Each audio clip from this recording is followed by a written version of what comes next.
for the How you American doing? Sake Association. Yeah, I'm good. I'm good. How's everyone feeling? What's everyone drinking? Ooh, I'm right. just wiping off this beautiful bottle over here that's all crack open. For those that don't recognize that, that is the Kato Sake Works, which we're going to be meeting Shinobu Kato in just a moment. How So timely. this is how Yes. timely, yes. How appropriate. Yes, how appropriate. Very, very cool stuff. Looks like you have a nigori. I have a nigori. This is, I tried his Junmai Shu, but this is my first time trying his nigori Junmai, which you can see right there. A little bit about that, and I'm sure that Shinobu himself will be talking in more detail about this product. So I'm very excited to try it for the first time right now. Yay. Yeah. All right. So John, what are you drinking? Well, there you are. I am. I'm keeping the American and then Brooklyn themes alive because I have some Brooklyn Kura number 14 today. Ooh, nice. Oh. I am not freshly cracking this one open. I've been sipping it a little bit as we've gotten warmed up. Started earlier. Yeah. So Susan, well, since we're going over these. Yes, I'm staying with the nigori and American themes. So I have Momokawa. Nice. And that is organic nigori junmai ginjo. I just popped up some information about that on my screen. And there it is, right there. So as we get going, I think we're going to just start off with some intros.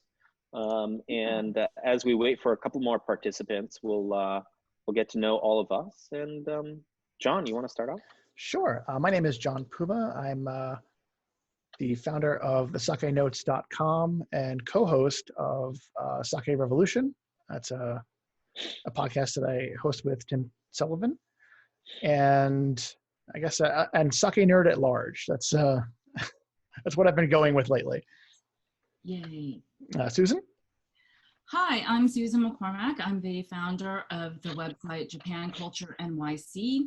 I write in English about Japanese related events that happen in the city.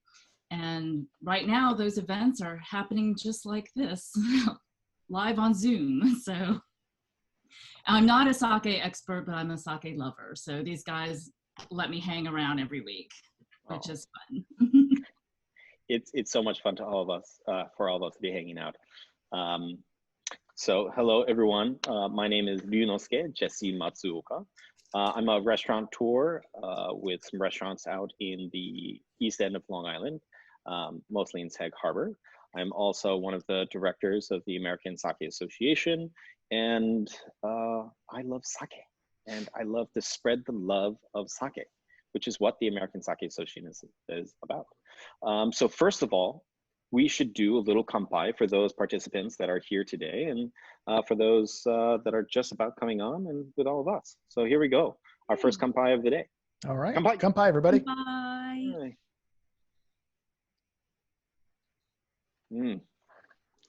Yummy. Yeah. This is nice.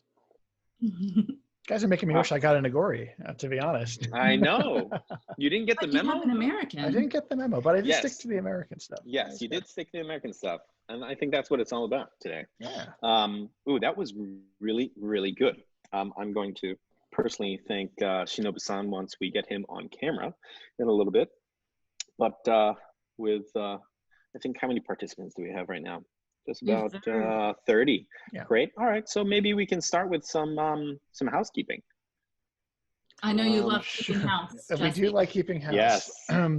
So bear in mind that this is a webinar, and so the functionality is kind of a little bit straightforward, but we want to bring everybody up on board. So if you look in the chat, you'll see that there are actually two options from the two drop down. One of them is for all panelists, and that's going to send something that only the panelists can see. The other one that will send to the general chat and all the attendees can see it is going to be called all panelists and attendees. So that's generally speaking the one you're going to want to use, because if you want to reach the panelists directly, the best move would be to use the Q&A button, which will send questions directly to us that we can then review and answer.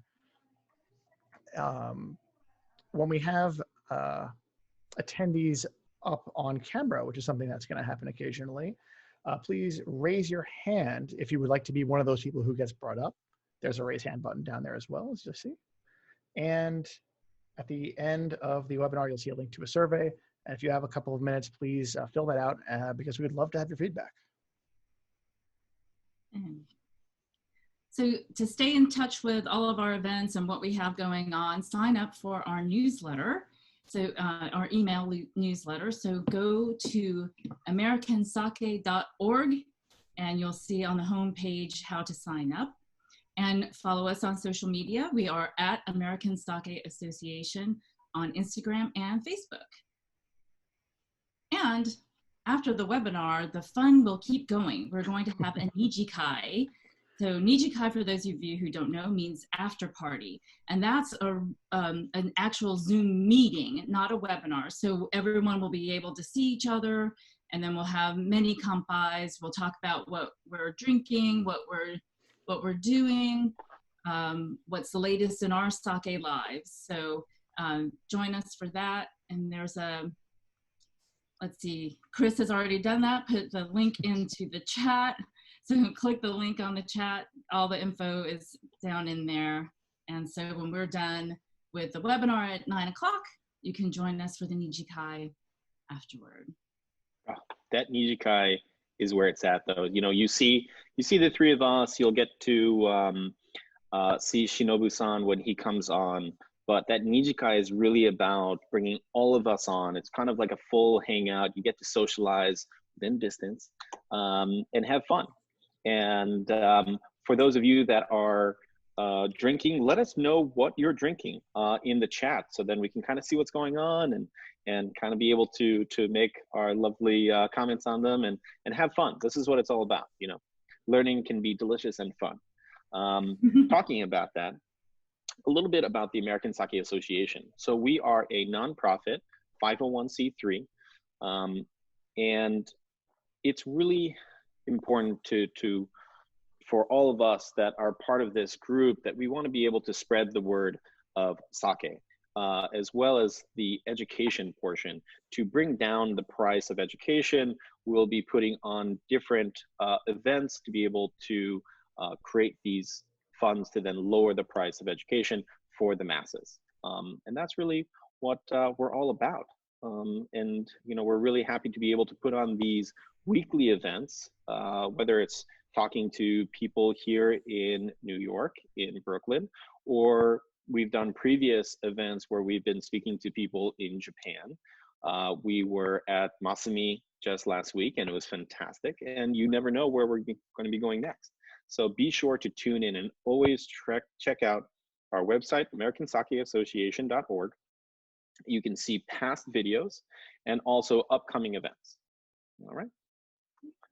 So, right. I see Everyone's a lot of people drinking amazing things. Yeah, they really are.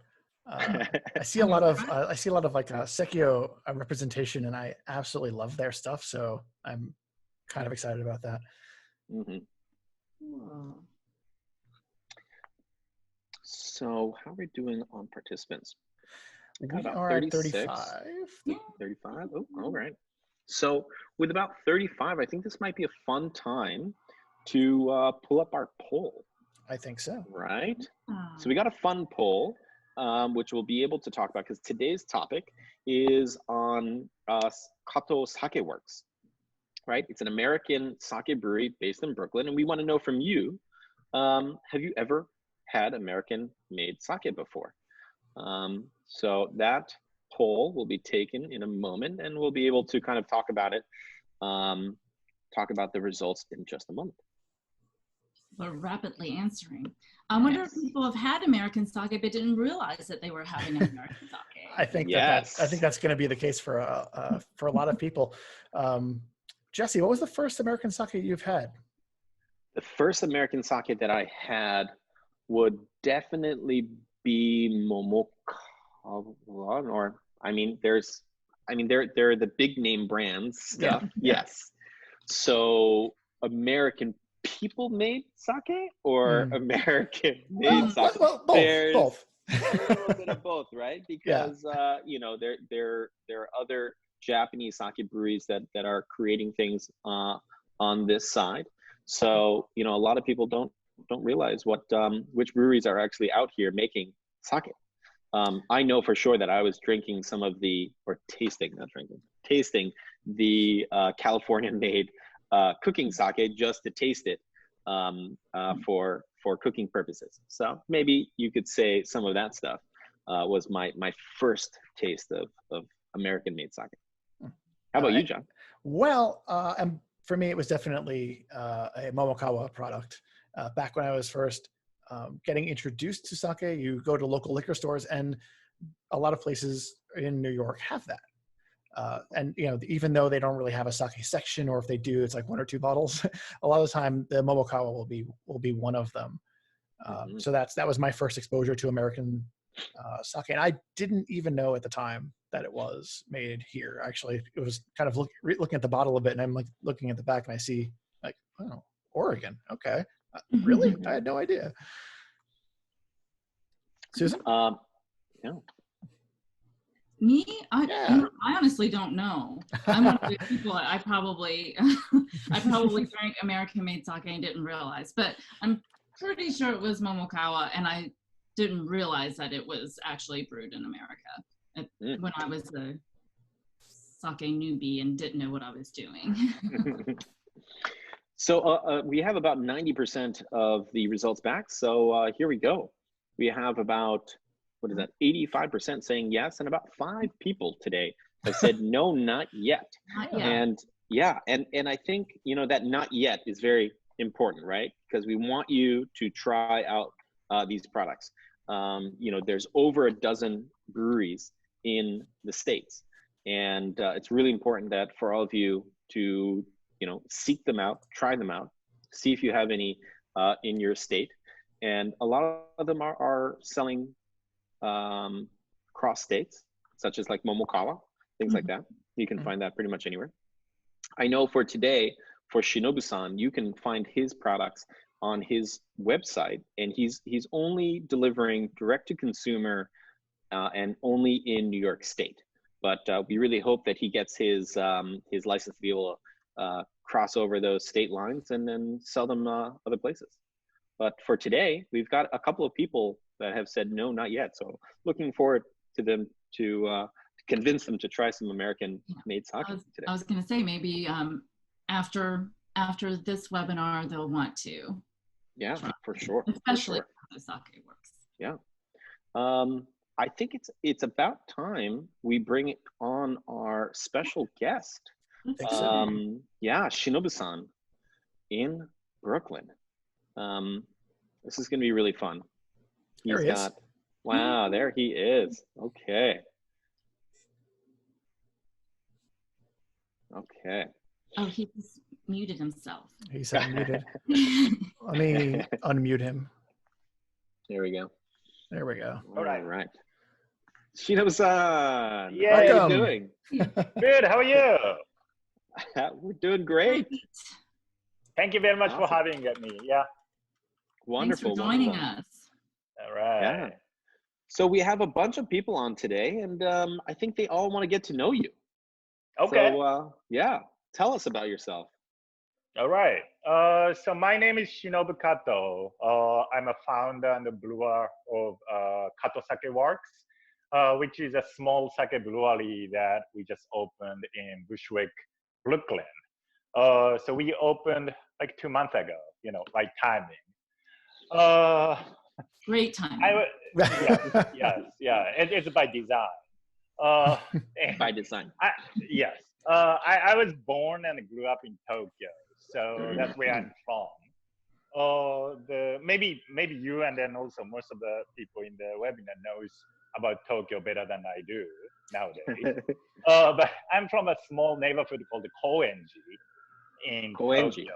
Yes, that's where famous for like music venues and thrift stores and cheap yakitori. It's like 10 minutes train ride from the city center, but very, you know, residential / commercial neighborhood. So that's where I was born and grew up. And I went to college in Tokyo. I got my first job in Tokyo. So I had very much of bad sake there. And after I got a job, and the Japanese salaryman seniority system, so I got a good boss, and I had a bunch of expensive sakes there too. Well, I didn't have to worry about the bill, right? Nice. So that was my life back in Tokyo, and then I came to the U.S. 2004. Oh, I went to a business school in University of Maryland. So I stayed there for 2 years. And then during that time, by the way, I was exposed to American version of college drinking. So I had a bunch of cheap beers, or not even beer, like malt liquor and then those kind of things. I had a Oh, great American friends there. Yeah, and then after that, I got a job. So me and my wife, we moved to Tennessee, Nashville, Tennessee, and we were there for close to 10 years. Yeah, I had a corporate job, completely different from sake making. So I was working for a global automotive industry and doing the IT job. So it's very different. And then that's when I started brewing my sake. Fast forward, I moved to Brooklyn, New York, 3 years ago, and that time I made up my mind that hey, making sake is probably the thing that I want to do, and I moved to New York, and then that's when I think I met most of you guys on the panel, or right, and then I think you've been hearing me saying that hey, I'm want to open my brewery, I want to open my brewery, and then it took 3 years, but finally I opened the brewery at the right time. Yes, there's no wrong time, by the way. Every time is the right time. Yeah. More sake breweries in America is the way we want to go. So we are very thankful that you've opened, and we want to be able to put you on the map. And again, first of all, Shinobu-san, this nigori sake, delicious. Yep. I'm drinking your sorry, I'm drinking your nigori sake right here. So it's fantastic. So Thank congratulations. Thank you.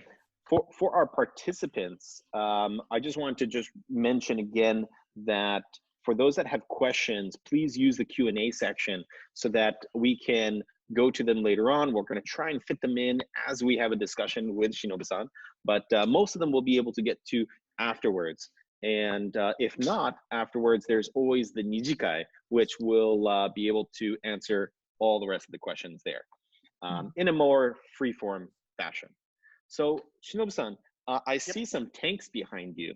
I'm guessing we are in your brewery right now. Yes, Yes. and not many people have been to this brewery. We are in the lockdown. So I think today is the first time that I do a real brewery tour. Awesome, right?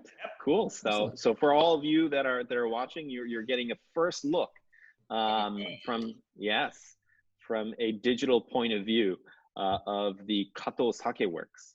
Very, very cool. it looks so clean and shiny. Yeah. Yeah, because nobody hasn't been here yet. No one's there to mess anything up. Yep. All right. So now you're seeing the outside of the brewery now. And you're in Bushwick, right? Yes.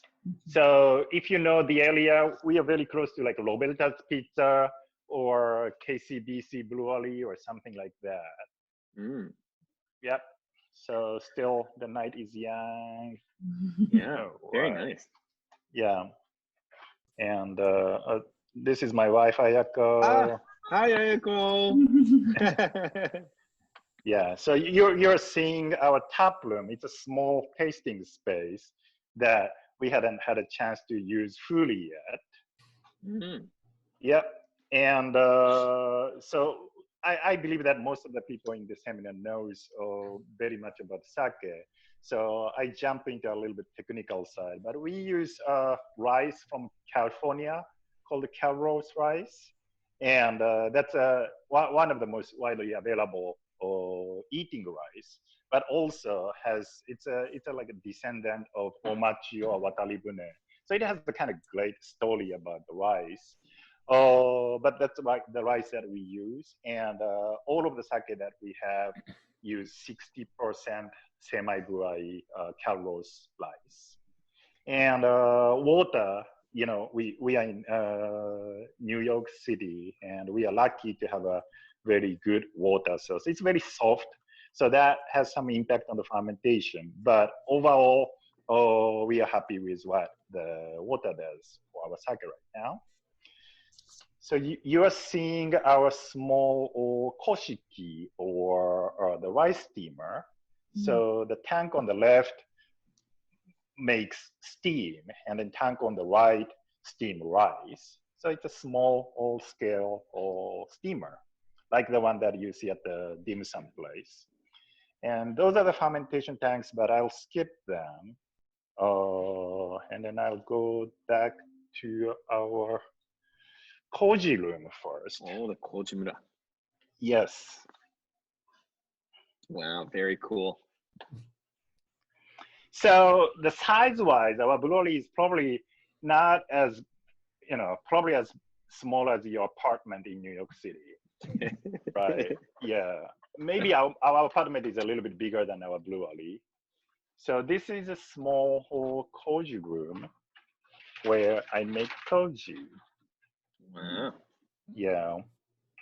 Shinobu-san, do you feel Yes. because you are Japanese and lived Yep. in Japanese small apartments that you Yep. utilize space better? I definitely agree. Everybody Yeah. talks about Marie Kondo. I mean, that's a Japanese DNA. What she's Yeah. doing is nothing special. That's what we do, Yeah. right? Yeah. And Exactly. although I said that this is a tiny New York City apartment, it's as big as my mom's house in Tokyo. So yes, Right. you're right. Yeah. I mean, I So see you're utilizing the wall space very efficiently here, so I love it. Yes. There's nice. And then here we make moto or shubo. Mm. Yep. So this is my sokujo moto. And this one is my himoto. Himoto is still a pilot phase. So it's not on our product list yet.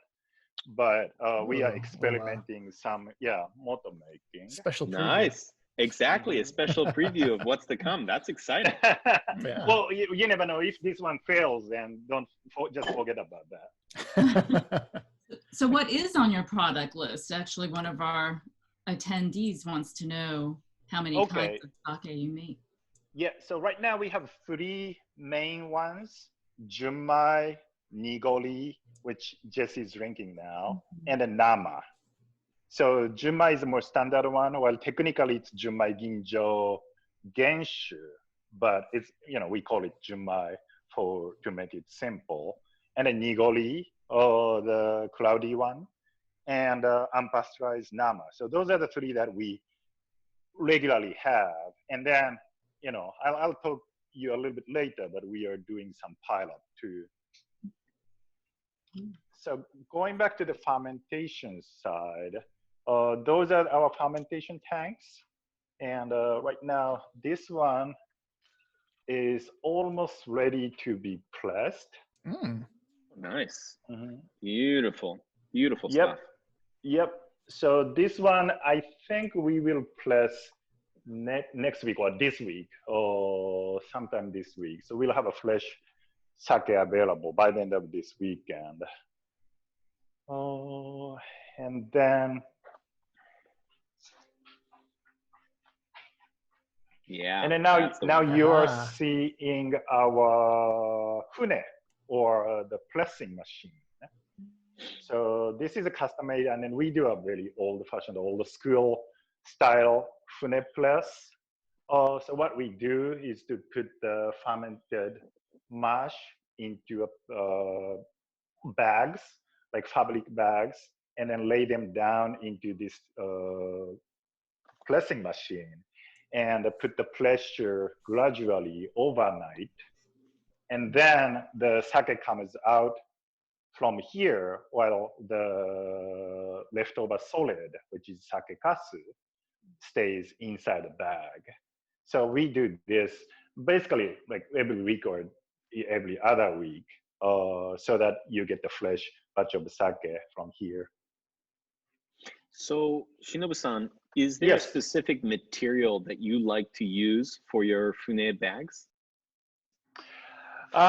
Yes. Right now I'm using a polyester and cotton, combination. Or it's for the combination of the durability and then also the easy to maintain. And yeah, also there's some other materials that Japanese brewers use. Well, that's not available in the US. So most of the equipment that I get is within the US, and there's some limitations here. Right. Wonderful. Yep. And that was the fune.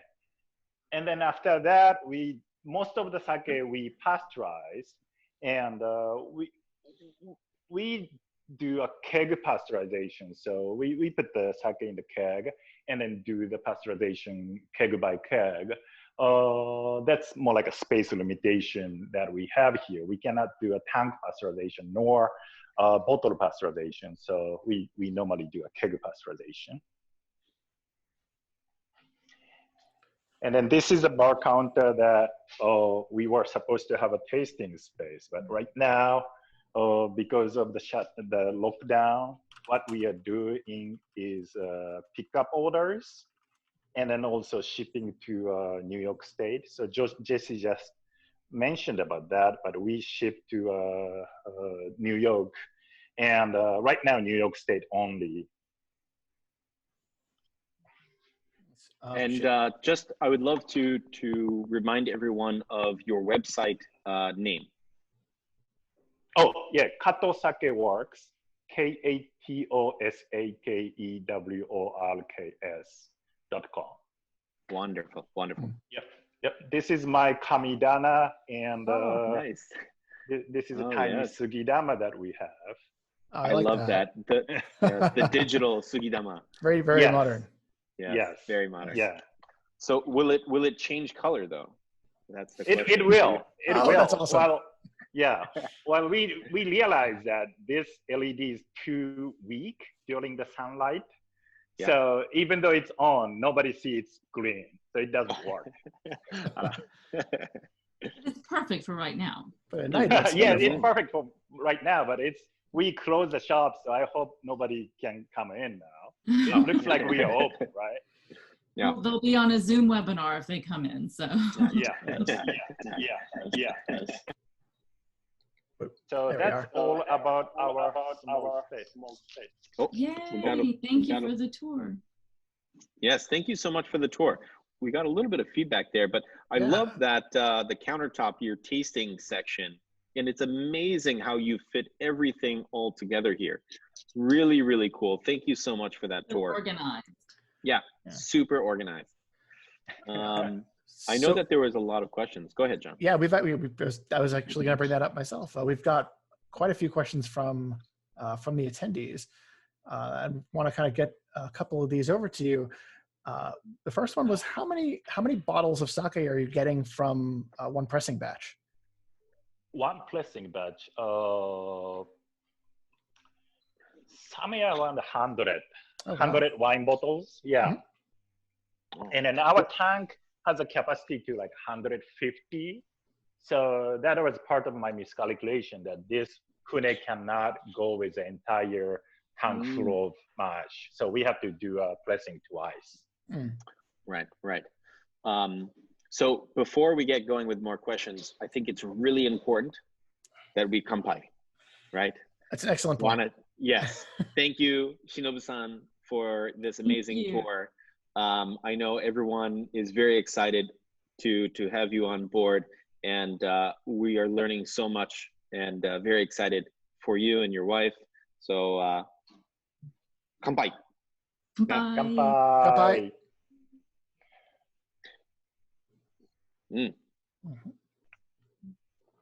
Yeah, Shinobu-san, this is delicious. So Thank you. Yeah, awesome.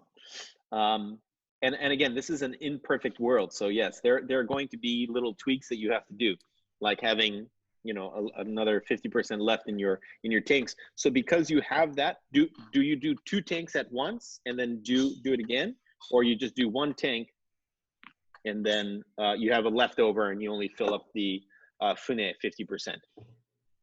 How does that work? I do like 75% twice. Oh, okay, yeah. Yeah. Got it. Wow. And all right, other questions. I mean, I had a couple of questions. You answered some really good things here. You know, one of them was like, how did you get started in sake? But you've answered a lot of that. You know, maybe I can change that question to, now that you've gotten into sake, what has inspired you to do next, right? I just saw that you have some kimoto, right? So that's something that you're going to be trying out next. You know, that have you felt like this passion, this drive, now that you've opened Kato Sake Works? Well, yeah. So first thing I want to make sure is all my sakes are at quality that I feel comfortable in a consistency that you feel comfortable, right? We as a manufacturer has a responsibility to make sure that when you get my sake, you know, Jesse, you had my nigori first time. Next time, at least you should be able to get something that you expect, right? So with this small size, it's a kind of challenge, but that's the one thing that I'm still working on, and make sure that we do have a consistent production with the same quality and the same taste. And once that's done, I can start playing around. But I should not do a fun thing before I do my own homework, right? And that being said, those 3 are kind of getting consistent, and that's why I started playing around. So next one is kimoto. And also this is the one that we have not announced yet, but this is milin. So it's a milin made of junmai sake. So it's a little bit different from the typical cooking milin, but you know, this is like a drinkable milin. It's like ice wine kind of thing. That is awesome. Yes. So what I'm doing is nothing new, but just basic from the sake making tradition, and I just would like to make sure that from this small space in Bushwick, at least we can present the basic sake at the quality, so that people on the street here, Bushwick, maybe, you know, if we take the survey here, their answer is very different. That not 95% had American sake. Maybe that's opposite. But if this is the first sake that they enjoy, then I want to make sure that they cover the basic, right? And then that's how I started learning about sake back in Tokyo. So I just want to make sure that everybody get the basic right. Meanwhile, you know, the fun part of brewery, I want to do a lot of crazy stuff, but right now we are more focusing on the basic. Nice. Well, thank you for premiering your mirin on Sake Social Sunday. Many steps here. We got the mirin, we've got the kimoto. Yeah. And then I haven't announced that yet, so we might not have that, depending on the feedback from the customers. So. Well, is it possible to purchase that through your website now? The meeting? Not million. Well, I have not decided the price point yet. Okay. I'm excited. I wanna make a miso soup, or I wanna make some kind of tensu or something with that meeting. So I look forward to bringing it in. The problem is I cannot ship this one. So you know, it's I will walk 100 miles from Sag Harbor. Okay, you'd better start now then. Exactly. All right, I'll see you later, guys. Okay. Get going. So Shinobu, earlier you showed us that you're using smaller kegs for pasteurization. How exactly does that work? How does that work? How are you, what is your heating element, and how are you bringing that in? Okay, so I showed you my koshiki, or the rice steamer. So that has a boiling water, right? So I just put the keg full of unpasteurized sake, and then run that through the coil, which is in the hot water. So it's in a closed system so that it does not oxidize or do any harm. But a little more efficient compared to the bottle pasteurization. Interesting. Nice. I didn't see this question in there, but I wanted to ask, I did notice that your semi-buai milling rate is at 60% and you're still considering it to be just jumaishu. Is there a reasoning behind that you don't want to call it like a jumai ginjo? Because I believe that people on the street in Bushwick cannot remember two Japanese words at the same time. Very cool. I like that. I like that strategy. probably accurate, especially if they've never had sake before. Yeah. Cool. As long as they remember sake. Right. Yeah. So my sake, if I have to pick either jumai or ginjo or genshu, probably it has the characteristics of jumai. So I decided, okay, let's make it simple. It's jumai. I like it. Very cool. Very cool. But so you showed us your rice earlier, but how do you mill it there? Well, we get the milled rice from California straight. So there's a rice, sake grade rice milling factory there. And we get the pallet full of rice from there. And as you see, that's always the challenge is where to store them. So we got a little bit of your background, but do you remember like the moment or the point that made you decide I need to make sake?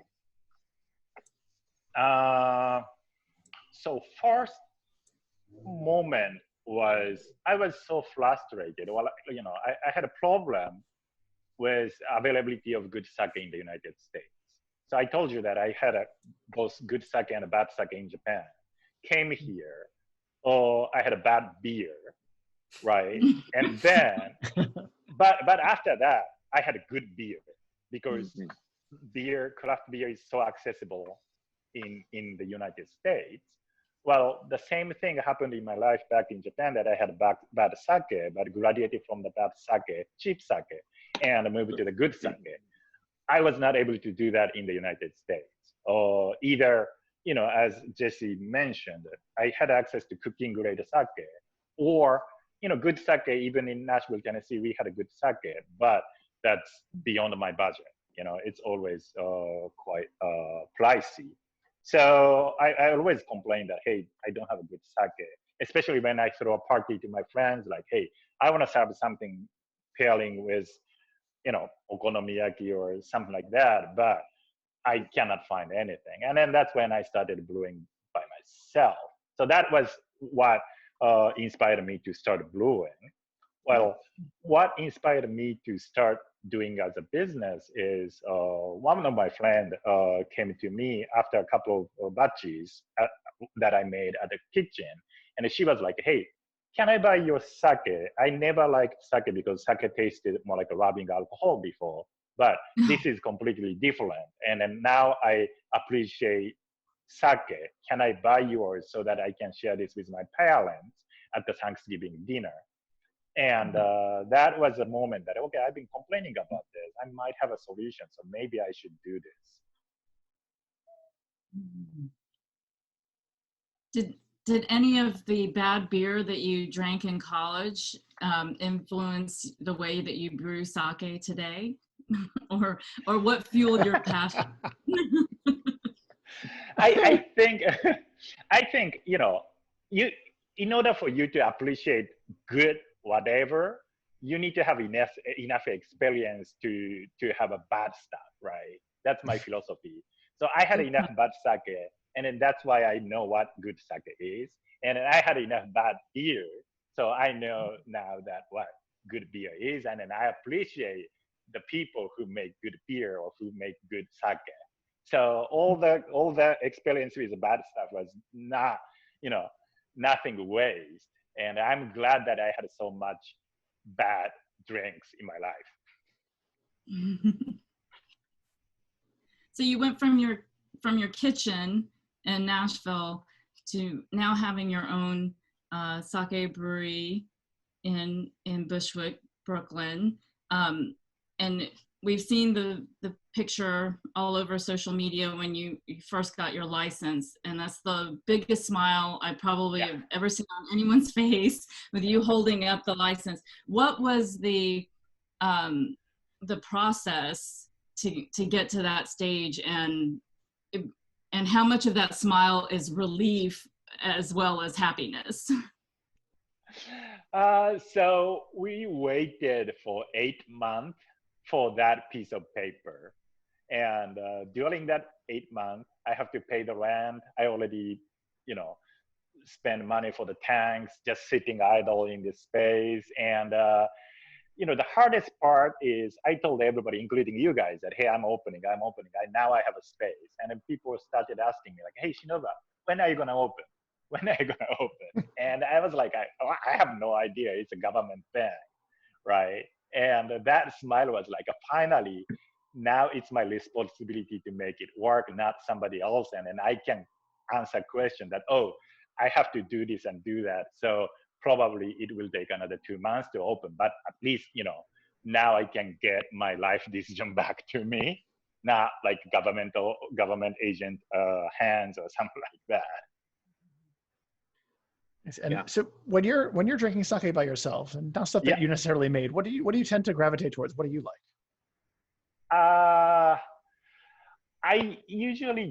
My preference is just Junmai or Junmai Ginjo, somewhere in between. Mm-hmm. Junmai Dai Ginjo, I enjoy for the first glass, but after that, I probably go with just a regular Junmai. And, I like Yamaha and Kimoto, like those funky stuff too. And then also I like them to be warmed up sometimes. Mm-hmm. There are people who are very against warm sake. I'm neutral about that. Yeah, but nowadays, because I have so much sake here, I drink our sake most of the time. Well, you have it nearby, very easily accessible. Yeah, like this. Oh, is that which one? Is that the Junmai? Well, this is one we call house blend. Oh. So, for all the testing and an analysis and then other operations, we got a small bit of sake that we don't want to sell to the customers. So we just collect everything in this jar and keep in the fridge so that, or when we need to drink, we have access to a drink without worrying about too much. And that's becoming a problem too, though. House blend. We're getting a lot of exclusive information here, guys. We totally are. So for those of you that didn't hear, we are also having our Nijikai, which is kind of our hangout party. You see the four of us at the moment over here, but in the Nijikai, we have everyone's video up. We get to do multiple kanpais and kind of just hang out and talk sake. This is kind of a free forum for you to be able to ask Shinobu-san about any other questions that we missed. We do have a bunch of questions actually in the Q&A, which I'll try and get to.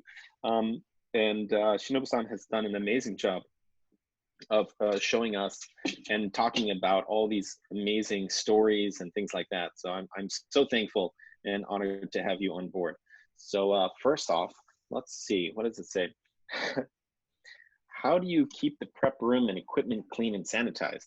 I think that's just being Japanese, right? We're yeah. Just clean freaks as is, but please. Yes, and yeah, my grandpa was like that. He needed to organize everything. So I think I have my grandpa's DNA. And at home, my wife is opposite. So I have to organize everything for her and clean everything. Oh, wow. Yeah, that's maybe too much information. But yeah, if I see a hand slap across the camera, we won't say anything. Yeah, because I know she's right next to you. Yeah. Oh, that is awesome. What else do we have here? Let's see. Well, I know that you are also a beer aficionado, right? You love beer. So there's got to be this question, right? Number one, for sake side, other than your own sake, what is your favorite sake? And then for beer, what do you enjoy in the beer category of things as well? So sake and beer.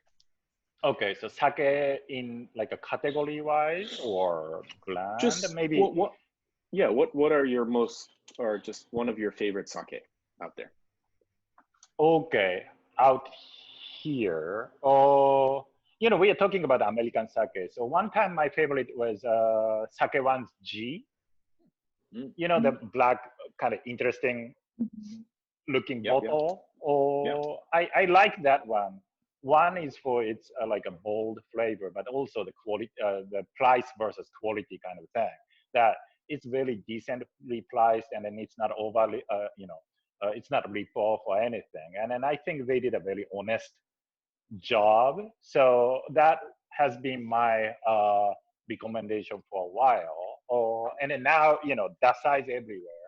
So when somebody asks me, hey, what sake I should pick, I'll recommend Dasai. Well, do I drink Dasai that much? Not that much, but sometimes we do have a bottle of Dasai in the fridge too. Yeah. Awesome. And beer. And beer. And beer. I went through all the beer journey. Now I'm going back to either probably like a Pilsner or sour maybe, but started from IPA, West Coast IPA, New England IPA. I'm a big fan of sour, any kind of sour like wild fermentation saison, farmhouse ale, all those things I love. And yes, stout one time, the pastry stout was a little too much to me, but sometimes I enjoy. Yeah, I know I talk too much about beer. I should talk more about sake.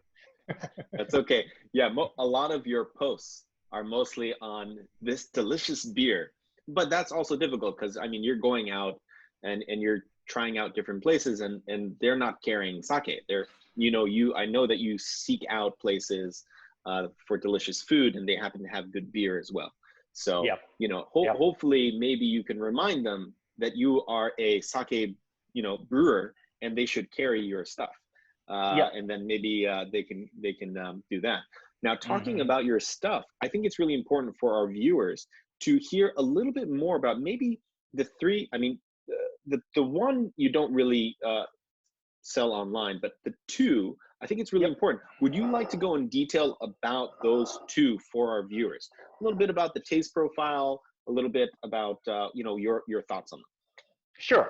So I assume that most of the sake are quite familiar. Most of the audience are quite familiar with sake. Our sake in general is a little bit wineier, I'd say. So has a little more floral, fruitier note, and also a bit acidic body. And that's to be able to stand against non-Japanese or non-Asian food that people on the street in the Bushwick, they eat every day. They don't eat sushi every day, right? So Junmai is our most basic one. And then out of three, it's probably the most versatile. And it has like an apple pear type of flavor. Kapu echi is a technical term. And it can go to like a marinara pizza or those basic American stuff. Nigori is less nigori compared to your typical nigori. I don't know if that's English, but typical nigori is very cloudy and very thick and very chunky, right? Like which tenshu or that kind of typical sake. Well, our sake is more like arabashiri or like a usunigori. So the sediment is much less and smoother, silkier, so that you can actually sip and then enjoy. But thanks to the rice particles still left in the bottle, it has a little bit different mouthfeel. It's much rounder, and some people feel it a little bit sweeter. And then that sweetness and the roundness cuts very well when you eat like a little bit spicy food, like a Mexican food. This Bushwick is like a Mexican or Latino neighborhood, so there's a lot of good taco al pastor or those places here. So this pairs very well with those food. The last one, this one is not available for the shipping, but only at the the pickup. This is our nama or unpasteurized version. And, pasteurization process tames the flavor a little bit. So, the original sake flavor is like this, while pasteurized, it becomes more matured or like a tamed. Well, this one is untamed at all. So it has a very bright, expressive taste. That's good if you sip this alone. That's a little bit troublesome if you want to pair with nice, delicate Japanese food, like the food that you have at the Sen in Sag Harbor. So this is a little bit too loud for that. So I normally recommend either sip it by itself or eat with loud American food. Very, very good. Now, since you've visited, I have now my taqueria. So I do have a tacos place. So actually, I've got some food now to pair very well with that product. And I look forward to reopening that space. Right now, we're only takeout. But I look forward to maybe having some of the Kato Sake Works paired with our El Pastor chicken tacos over there. Now you got me going. Yeah, and then tell your friends that this is a Japanese version of the horchata or something like that. So yeah, exactly. Cool. So we have some more questions here. From Michelle, what are your favorite food pairings with each of your sakes? So you went over with the tacos and with that one. How about any of the first ones, or even what would you make with your meeting, the newest one? How about that? This million, because we made only a small quantity, I probably would not cook with this million, but just drink everything. This is a drinkable million, and I don't know if you know the story, but historically, million was a drink, right? Like 1,000 years ago, when sake dominated the Japanese culture, and then million was pushed to the culinary world. So I want to push this more as like a aperitif digestive. So I went to a place in Tokyo, Savoy in Tokyo. It was a cocktail bar, amazing place. I think there's actually a participant in here, Nachi. I went with him there, and they had a 15-year aged meeting. And it was out of this world. That was my first time drinking a drinkable meeting, but it was fantastic. Oh my God. So I'm so excited to try your meeting. Yeah, I hope you don't have to wait for 15 years, but yes, please. No. I told you, I'm going to leave right after this. After the Nijikai, I'm going to stumble my way from the east end of Long Island to Bushwick and pick that up. So I don't know, maybe when you reopen tomorrow, I'll be there at like 10 a.m. Okay. Now there are some more questions that we had that we really didn't have time for, but guys, keep in mind that you can go to the Nijikai. Kato will be there, and he will be there to answer more questions.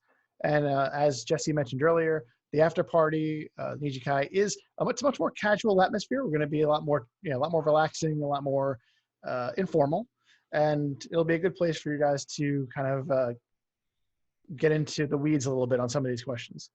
Yeah, the easiest way to find the Nijikai, but I always like to open up the sakeassociation.org website, and that's the perfect place to just click on that, and it'll bring you right to the opening of the Zoom invite for the Nijikai.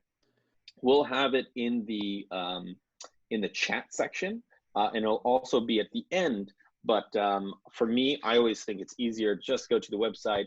I have that open on my side window over here. I just click it, go to it, and we'll see you right afterwards. We're 8:54 right now, so we got a couple more minutes. Maybe we can fit in one more question before we go to the Nijikai. But I think it's really important, first of all, again, very important, a little cheers and kanpai, because we'll have many more, but we always got to keep it up, right? Jesse, I like where your head's at. Yes. Kanpai, thank you. Kanpai. Thank you so much, Shinobu-san. It's always a pleasure hanging out with you. Kanpai. Arigato. Kanpai. Yes. I'm sure all of us can't wait to get down to the space in person again one of these days, and Yes. actually be able to touch glasses. That would be nice. Yes. Yeah. All right. One last question. How long does your typical brewing last with New York City soft water? 29 days. 29 days. Nice. Yeah, Okay. but yes, New York City water is very soft. So compared to the water back in Nashville, Tennessee, the first batch that I made in Bushwick was very different. And I was like, okay, what's going on? You know, all my yeast died or something like that. So it was very different. Oh no. Yeah. And then, so you were able to just from there Yeah. figure out what the Now issue they was are, and resolve it. Nice. yeah, now they are super active. And then, you know, because of that, I have to add a kind of extender for the tank. In Japan, it's called awagasa, but to prevent the mash from overflowing. So we do have one of those, so that during the most active fermentation time, we put the extender so that it does not overflow. And also, that once that happens, I have to clean everything, and then that's a mess. So. Yeah, that is a mess. I like the big fans that go in some of the breweries, so it just kind of keeps everything at bay. So as we come to the end, I just want to again personally thank you, Shinobu-san, Susan, John. It was a pleasure hanging out with you. We do have you know, our behind the scenes ninja, CJ has been helping us with a lot of the behind the scenes over there. Tim-san, always a pleasure. Our president of the American Sake Association. I know you're out there somewhere, hidden. We can't see you, but yeah, I know that there's a couple of other things that we want to kind of go over the last couple of minutes that we had. I leave it to John. So next week, we are going to be back here again at 8 o'clock Eastern. And we're going to be doing a little sake geeking roundtable. I think that's what we're going to call it. That's what we ended on. And basically what that's going to be, it's going to be basically all of our hosts getting together and just talking about sake, answering questions, going through, you know, stories, and just having a good time, and really want to kind of help people through the experiences that we've had over the years. Yeah, I know that there's a lot of things to talk about that we have from past sake brewery tours and things like that. We're going to be talking about. There also might be a little bit of a comparison with wine. So we're going to do some like wine versus sake conversations, which I hope to be able to bring as well. So there's really some fun things to look forward to. Same sake time, as Tim always says. Same sake time, Sunday at 8, Sake Social Sundays.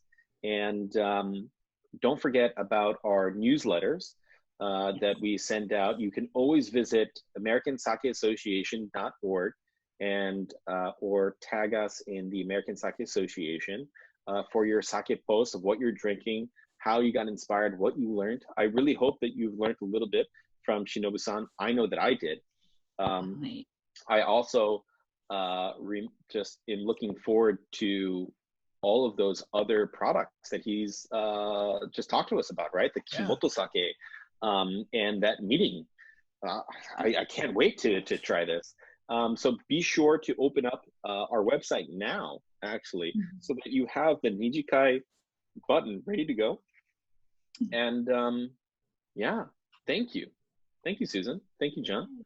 Thank you, Jesse. Thank you, Susan. My finger is hovering over the Nijikai button right now. Just FYI. And Susan, I want to thank your kitty because she's just entertaining us as well. Does your kitty have a name? Her name is Mugi, like Mugi Cha. Mugi. All right. Well, thank you, Mugi, for hosting the American Sake Association with us. Sake Social Sundays. You know, she wanted to sneak in as the 4th host tonight. I totally appreciate that. I actually see something from CJ. Is she drinking sake too? I don't know if that's appropriate.